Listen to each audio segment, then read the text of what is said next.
everyone, a warm welcome to new YouTube video. I hope you are all fine and safe and your preparation is going great. So this video is all about a prediction of 14th December 2024. So अगर आपका है exam 14 को या फिर upcoming dates में, तो आज की वीडियो आपके लिए इंफॉर्मेटिव होने वाली है।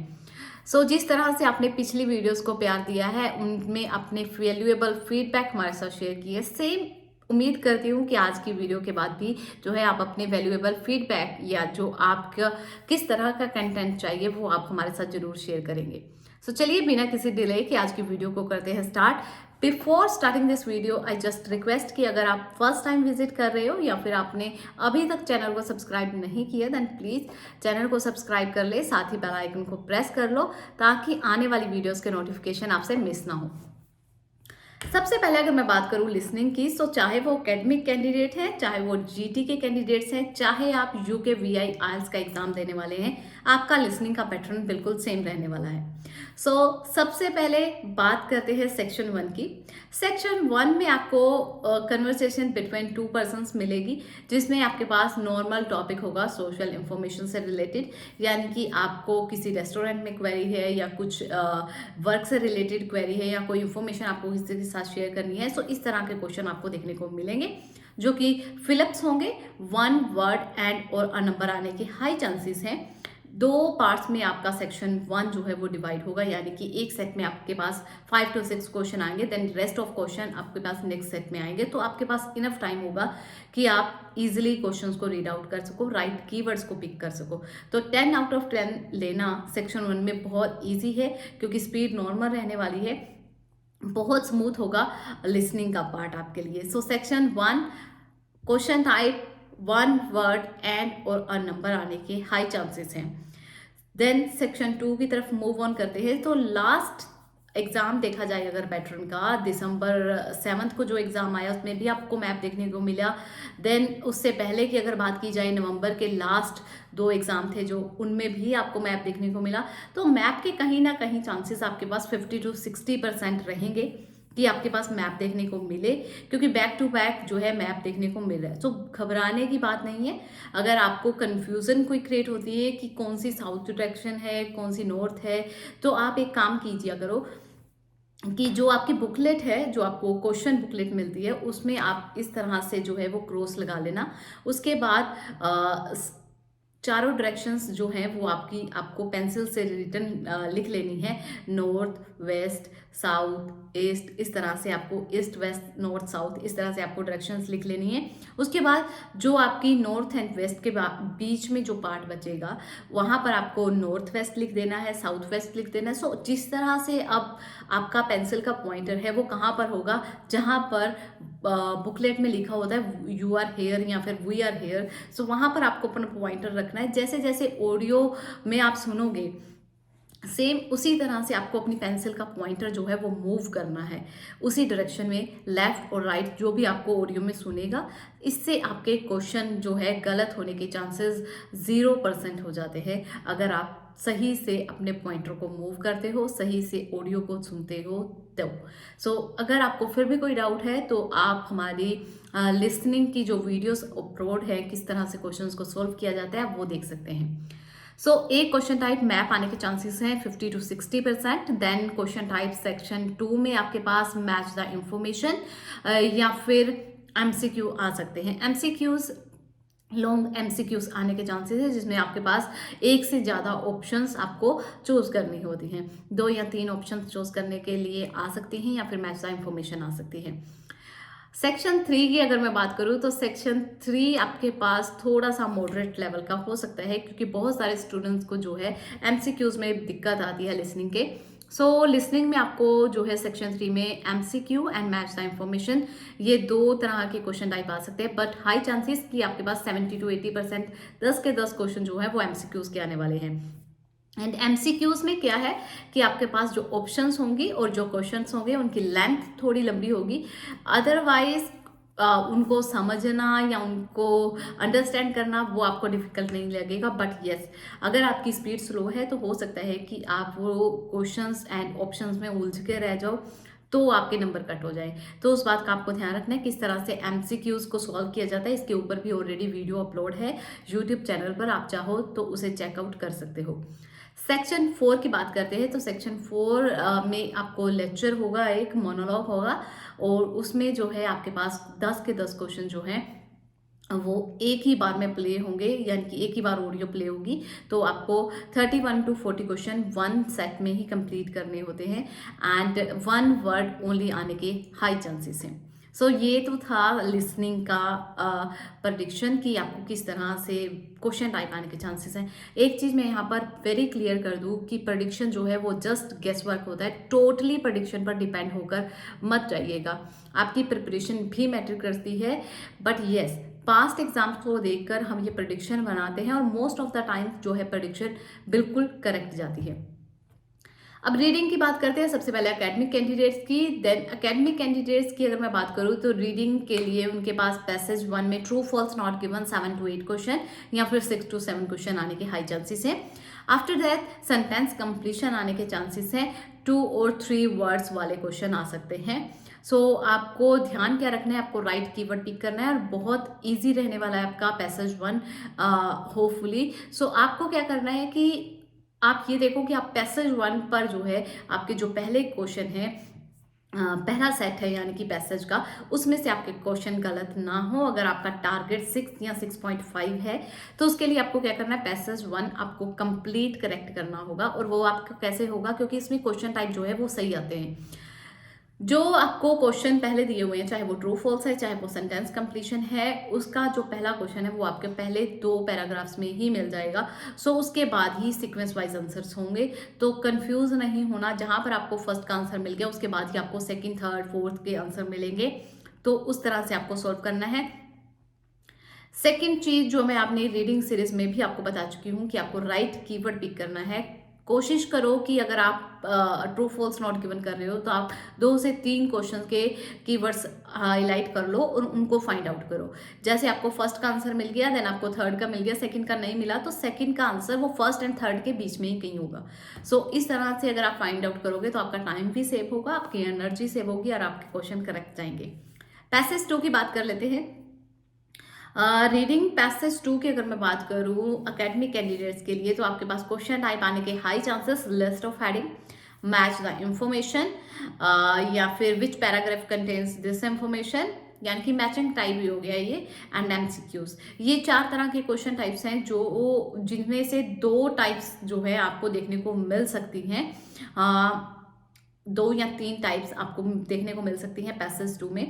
पैसेज 3 की अगर बात की जाए तो पैसेज 3 में again summary completion, yes no not given, and आपके पास लिस्ट ऑफ हेडिंग या फिर मैचिंग में से कोई एक टाइप आ सकती है। अगर लिस्ट ऑफ हेडिंग आपको पैसेज 2 में देखने को मिला है तो पैसेज 3 में नहीं आएगा। सो इस तरह से अगर आपका टारगेट सिर्फ 6.5 तक है या 6 तक है, तो आपको जो मेन क्वेश्चन जिन पर फोकस करना है that is true false not given, yes no not given, sentence completion and summary completion, then match the information या फिर लिस्ट ऑफ हेडिंग। ये क्वेश्चन टाइप्स हैं जिन पर आपको अच्छे से फोकस करना है और अच्छे से जिनकी आपको प्रैक्टिस करनी है। कोई डाउट लगता है किसी भी क्वेश्चन टाइप में तो आप हमारी प्लेलिस्ट में जा सकते हैं। यूट्यूब चैनल की प्लेलिस्ट में जाइएगा, वहां पर रीडिंग सीरीज के नाम से आपको एक प्लेलिस्ट मिलेगी जिसमें हमने रीडिंग के एक एक क्वेश्चन टाइप को किस तरह से डिटेल में बताया है कि किस तरह से क्या राइट स्ट्रेटजी होती है, किस तरह से सॉल्व किया जाना चाहिए, किस तरह से कीवर्ड को पिक करते हैं और किस तरह से आंसर को फाइंड आउट करते हैं। तो वो आप देखिए, आपको जरूर फायदा मिलेगा। अब GT कैंडिडेट्स की अगर मैं बात करूं तो GT कैंडिडेट्स के लिए एग्ज़ाम जो है वो इजी टू मॉडरेट के बीच में रहने वाला है रीडिंग का। और क्वेश्चन टाइप की अगर मैं बात करूं तो क्वेश्चन टाइप आपके पास पैसेज 1 यानी कि वो आपका 2 सेक्शंस में डिवाइड होगा, जिसमें आपके पास मैच द इंफॉर्मेशन आ सकती है, ब्लैंक्स आ सकते हैं, ट्रू फॉल्स नॉट गिवन आ सकते हैं। True false not given 7 to 8 या फिर 8 to 9 आपके पास जो है ट्रू फॉल्स नॉट गिवन आने के चांसेस हैं। देन मैच द इंफॉर्मेशन आने के चांसेस हैं। एंड उसके बाद बात की जाए तो पैसेज 2 की, पैसेज 2 में भी आपके पास 2 सेट में आपके पास एग्जाम आएगा पैसेज 2। उसमें भी आपके पास जो हाई चांसेस हैं वो है MCQ, true false, again true false आपको हो सकता है कि तीनों में ही देखने को मिल जाए, हो सकता है कि आपको 2 पैसेज में ट्रू फॉल्स तो देखने को मिलेंगे ही मिलेंगे, ठीक है। तो इसमें आपके पास समरी आ सकती है, समरी या sentence, then match the information with paragraph contents and MCQs। तो ये आपको अच्छे से करने हैं। पैसेज 3 की अगर बात की जाए, GT कैंडिडेट्स, देन आपके पास लिस्ट ऑफ हेडिंग या फिर which paragraph match the information या फिर मैच द सेंटेंस, इस तरह के कोई क्वेश्चन, बट हाई चांसेस थे लिस्ट ऑफ हेडिंग आने के हैं, yes no not given and summary blanks आ सकती हैं विद बॉक्स। तो आपको अच्छे से फोकस करना है पहले 2 पैसेज पर। अगर आपका टारगेट स्कोर जो है 7+ है, 7+ लेने हैं, इट मीन्स कि आपके पास गलती की गुंजाइश बिल्कुल भी नहीं है। आपको 35+ जो है क्वेश्चन करेक्ट करने होंगे, यानी कि आप सिर्फ 5 गलतियां कर सकते हो वहां पर, और वो 5 गलतियां जो है वो आपके लिए बहुत बड़ा नुकसान कर सकती हैं आपके लिए। यानी कि आपको 7+ बैंड चाहिए, तो आपको गलतियां वहां पर अलाउड नहीं है। तो सबसे पहले आपको क्या करना है कि आपको पैसेज 1 एंड पैसेज 2, जो कि बहुत रेयर चांस है कि बहुत हार्ड आता है, वैसे नॉर्मली जो है वो इजिली समझ में आने वाला, और उसकी लैंग्वेज जो होती है वो बिल्कुल ओके होती है, बहुत ज़्यादा मतलब अकेडमिक लैंग्वेज उसकी हम नहीं मानते, बहुत नॉर्मल होती है, न्यूज़पेपर या मैगजीन्स की कटिंग्स होती हैं। सो पैसेज भी छोटा होता है, अच्छे से समझ आ जाता है, इंटरेस्ट बना रहता है। पहले 2 पैसेज पर आपको अच्छे से फोकस रहना है, उनको अच्छे से क्वेश्चन को, कीवर्ड को हाईलाइट करके देन उसे सॉल्व करना है, ठीक है। पैसेज 3 की मैं बात करूं तो पैसेज 3 में मोस्टली स्टूडेंट्स कंफ्यूज हो जाते हैं क्योंकि पैसेज लेंथी होता है। सो पैसेज 3 तक आते आते आपका कॉन्फिडेंस जो है वो बना होना चाहिए कि आपके जो 2 पैसेज हैं वो बिल्कुल करेक्ट गए हैं। तो आप पैसेज 3 में अच्छे से फ्रेश होकर, माइंड फ्रेश करके तभी सॉल्व कर पाओगे अगर आपके पहले 2 पैसेज सही गए होंगे। अगर वहां पर आपने गलतियां कर दी तो आपके दिमाग में टेंशन रहेगी और पैसेज 3 करेक्ट जाने के चांसेस जो है वो कम हो जाते हैं। अब राइटिंग की बात कर लेते हैं। तो writing task 1 and task 2 for academic candidates अगर मैं बात करूं तो लास्ट एग्जाम में आपको पाई चार्ट देखने को मिला, जैसे कि आपको बताया गया था। तो हाई चांसेस कि इस बार आपके पास बार, यानी कि 50 to 60% चांस है कि आपके पास बार ग्राफ आएगा। उसके बाद अगर मैं बात करूं तो लाइन या फिर अगेन पाई में से एक आने के चांसेस हैं, बट यस पाई जैसा कि लास्ट एग्जाम में आ सकता है, हो सकता है कि आपके पास लाइन या टेबल में से कुछ आ जाए, ठीक है। तो अच्छे से प्रिपरेशन करके जानी है, बट इसका ये मतलब नहीं है कि आप डायग्राम नहीं कर रहे हो। आप अच्छे से प्रैक्टिस करना, 1 या 2 डायग्राम की प्रैक्टिस आप करके जाइएगा, क्योंकि डायग्राम्स जब आज के एग्जाम का कुछ नहीं पता, क्योंकि जब एग्जाम जो होता है पहले मैप आ ही नहीं रहे थे लिसनिंग में, अगर अब मैप आ रहे हैं तो बैक टू बैक हर लिसनिंग में आपको मैप देखने को मिल रहा है। सेम ऐसा ही राइटिंग का पैटर्न भी हुआ था 2 मंथ पहले या 3 मंथ पहले, जब back to back diagram diagram diagram ही आ रहे थे। तो ये चीज मान के चलिए, जरूरी नहीं है कि पाई लास्ट एग्जाम में आ गया तो इस बार नहीं आएगा, ठीक है। बट चांसेस हाई हैं कि बार ग्राफ, लाइन या टेबल में से आए। इसके अलावा बाकी के जो टास्क हैं वो भी आपको एक दो सैंपल आंसर आपको अपनी आंखों के आगे से निकाल देने हैं, ठीक है। देन टास्क 2 की अगर मैं बात करूं तो agree disagree, discuss both views and advantage outweigh disadvantage वाला टॉपिक मोस्ट इंपॉर्टेंट है। और कैटेगरीज वाइज अगर मैं बात करूं वो मैं एकेडमिक एंड जीटी की इकट्ठी बता देती हूँ आपको, ठीक है। देन जीटी कैंडिडेट्स टास्क 1 की अगर बात की जाए तो semi formal and semi formal ही आ रही है, तो हाई चांसेस कि इनफॉर्मल या फॉर्मल में से कुछ आएगा, ठीक है, सेमी फॉर्मल नहीं आएगी। सो हाई चांसेस अगर मैं मान के चलूँ तो 50 to 60% हाई चांस की आपके पास ज़्यादा वेटेज अगर देनी हो तो इनफॉर्मल को है। उसके बाद अगर कुछ होता है तो शायद फॉर्मल लेटर आ जाए, ठीक है। टास्क 2 की अगर बात की जाए तो टास्क 2 सेम रहने वाला है, agree disagree, discuss both view या फिर आपके पास एडवांटेज एंड आउटवेट डिसएडवांटेजेस वाला टॉपिक।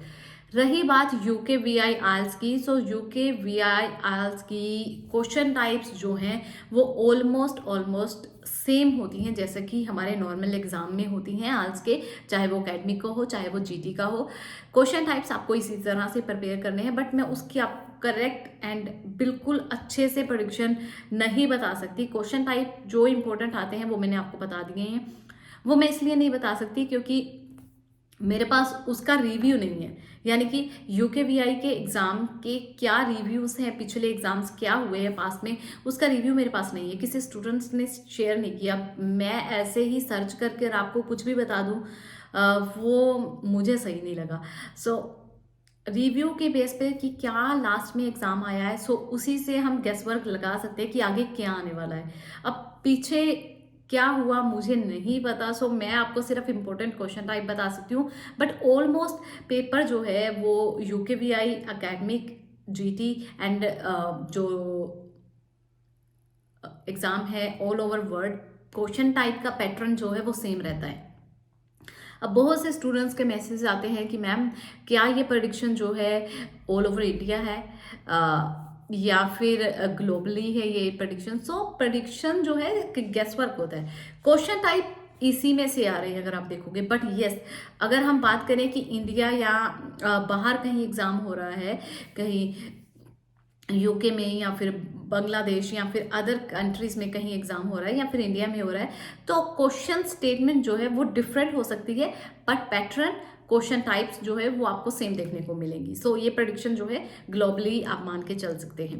अब बात करते हैं कैटेगरीज की। सो कैटेगरीज टास्क 2 के लिए क्या हो सकती हैं? हाई चांसेस चिल्ड्रन से रिलेटेड कुछ आएगा, एजुकेशन से रिलेटेड कुछ आपको देखने को मिल सकता है, technology, social life, financial and job and employment. इसके अलावा हेल्थ से रिलेटेड काफ़ी टाइम से कुछ नहीं आया, सो मे बी हेल्थ से रिलेटेड कुछ आ जाए। So these are the topics जो इम्पोर्टेंट है, इनकी आपको प्रैक्टिस करनी है। So thank you for watching this video. कोई भी आपके मन में डाउट है या किसी भी तरह की आप अपना फीडबैक शेयर करना चाहते हैं, या अगर आपकी स्पीकिंग हो गई है, क्या क्या क्विक कार्ड आपसे पूछे गए हैं वो भी आप जरूर शेयर कीजिएगा ताकि किसी और की हम हेल्प कर सके। सो नेक्स्ट वीडियो जो मैं आपके लिए लेकर आने वाली हूँ वो important Q card and important part 1 की है, जिनका एग्ज़ाम जो है 14 को या फिर उसके बाद है, उनके लिए कौन से क्यू कार्ड इंपॉर्टेंट है, उनकी वीडियो नेक्स्ट आएगी। So stay tuned with me, keep loving, keep supporting. Thank you very much.